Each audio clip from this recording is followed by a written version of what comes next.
வணக்கம் துலாம் ராசி நண்பர்களே. மதிப்பும் மரியாதையும் கொண்ட துலாம் ராசி நேயர்கள் நீங்கள்.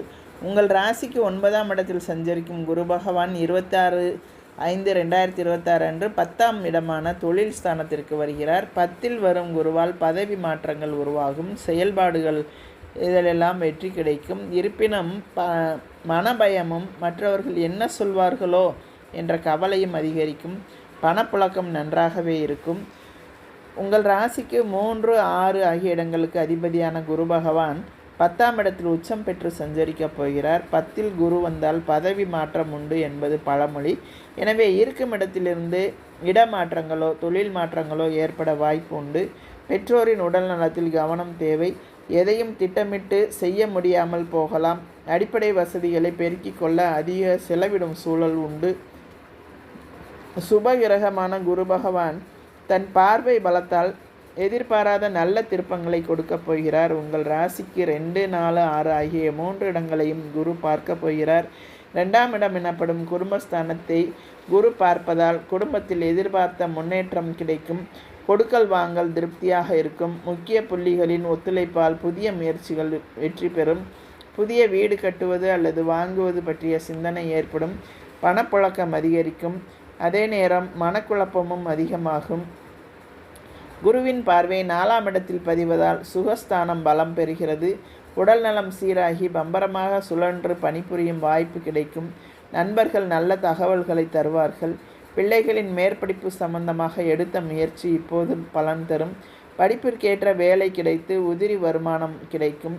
எதிர்நீச்சலால் கிடைத்த வெற்றி இனி இயல்பாகவே கிடைக்கும். தன்னம்பிக்கை துளிர்விடும். தெய்வ நம்பிக்கை அதிகரிக்கும். 6ஆம் இடத்தை குரு பகவான் பார்ப்பதால் கடன் சுமை குறைய வழி பிறக்கும். எதிரிகளின் தொல்லை குறையும். நீங்கள் தேர்ந்தெடுத்த களம் எதுவாக இருந்தாலும் அதில் வெற்றி கிடைக்கும். தொல்லை தந்த பங்குதாரர்கள் விலகுவார்கள். உத்தியோகத்தில் உங்கள் கை ஓங்கும். நீண்ட நாட்களாக நடைபெற்ற வழக்குகள் இப்போது சாதகமாக முடியும். மாற்று மருத்துவம் உடல் நலத்தை சீராக்கும். பகையான உறவினர்கள் உறவாக மாறுவார்கள். மனபயம் அகலும்.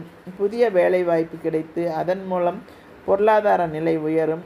அதே போல் 26/5/2026 முதல் 10/6/2026 வரை புனர்பூச நட்சத்திர காலில் தன் சுய சாரத்தில் குரு பகவான் சஞ்சரிக்கும் போது இன்பங்கள் இல்லம் தேடி வரும். துன்பங்கள் துள்ளி ஓடும்.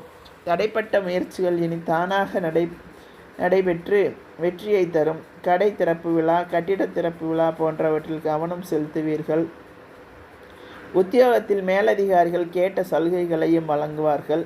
வரவை காட்டிலும் செலவு அதிகரிக்கும். அரசு வழியில் வேலை கைகூடும். அரசியல் களத்தில் முக்கிய பொறுப்புகள் கிடைக்கும். 11/6/2026 முதல் 10/8/2026 வரை பூசம் நட்சத்திர காலில் சனி சாரத்தில் குரு பகவான் சஞ்சரிக்கும் போது இடம் மாற்றம் ஏற்றம் தரும். உங்கள் ராசிக்கு 4, 5 ஆகிய இடங்களுக்கு அதிபதியானவர் சனி.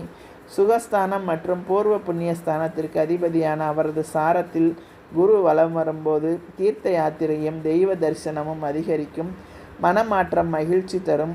பூமி, புதிய வாகனம் வாங்கும் யோகம் உண்டு. சேமிப்பு அதிகரிக்கும். உத்தியோகத்தில் பல சலுகைகள் கிடைக்கும். 11/8/2026 முதல் 19/10/2026 வரை மற்றும் 13/2/2027 முதல் 12/6/2027 வரை ஆயில்யம் நட்சத்திர காலில் புதன் சாரத்தில் குரு பகவான் சஞ்சரிக்கும் போது பெற்றோர் வரி பிரச்சனைகள் அகலும். முன்னோர் சொத்துக்களில் முறையான பங்கீடுகள் கிடைக்கும். பாக பிரிவினைகள் சுமூகமாக முடியும். பணியாளர்கள் பக்குவமாக நடந்து கொள்வார்கள். குலதெய்வ பிரார்த்தனைகளில் கவனம் செலுத்தும் நேரம் இது. கேட்ட இடத்திற்கு பணி மாற்றம் கிடைக்கும். புனித பயணங்களும் புகழ்பெற்ற ஆலய வழிபாடும் செய்வீர்கள். 20/10/2026 முதல் 12/2/2027 வரை மகம் நட்சத்திர காலில் குரு பகவான் கேது சாரத்தில் சஞ்சரிக்கும் போது சிம்மத்தில் இருந்து பார்க்கும் குருவால் உங்களுக்கு 3, 5, 7 ஆகிய இடங்கள் புனிதமடைகின்றன. முன்னேற்றம் தரும் இடம் 3ஆம் இடம் என்பதால் மற்றவர்கள் பார்த்து பொறாமைப்படும் வகையில் உங்கள் முன்னேற்றம் இருக்கும். உடன்பிறப்புகள் உறுதுணையாக இருப்பர். திடமான நம்பிக்கையோடு செயல்படுவீர்கள். பொருளாதார பற்றாக்குறை அகலும். எதிர்பார்ப்புகள் நிறைவேறும். இல்லத்தில் சுப நிகழ்ச்சிகள் நடைபெறும். தம்பதியர்களுக்குள் இருந்த கருத்து வேறுபாடு அகலும். புத்திர பாக்கியம் கிடைக்கும் சூழ்நிலை அமையும். பொது வாழ்வில் இருப்பவர்களுக்கு புதிய திருப்பங்கள் ஏற்படும். உழைப்புக்கேற்ற பலன் கிடைக்கும். இதேபோல் 13/11/2026 அன்று ராகு கேதுக்களின் பெயர்ச்சி நிகழ இருக்கிறது. மகர ராகுவும் கடக கேதுவும் எதிர்பாராத நல்ல திருப்பங்களை வழங்கப் போகிறார்கள். அதே நேரம் அர்த்தாஷ்டம ராகு என்பதால் ஆரோக்கியத்தில் கவனம் தேவை. திடீரென இடமாற்றங்கள் வருவதற்கான சூழல் உண்டு. வெளிநாட்டிலிருந்து சொந்த ஊர் திரும்ப முடியாதவர்களுக்கு இப்போது நிலைமை சரியாகும். உத்தியோகத்தில் இருப்பவர் பணியில் நீடிக்கலாமா விலகலாமா என்ற யோசனையில் ஒரு தெளிவான முடிவை எட்டுவீர்கள். எனவே வெள்ளிக்கிழமை தோறும் விரதம் இருந்து அஷ்டலட்சுமி கவசம் பாடி லட்சுமியை வழிபடுவது நல்லது.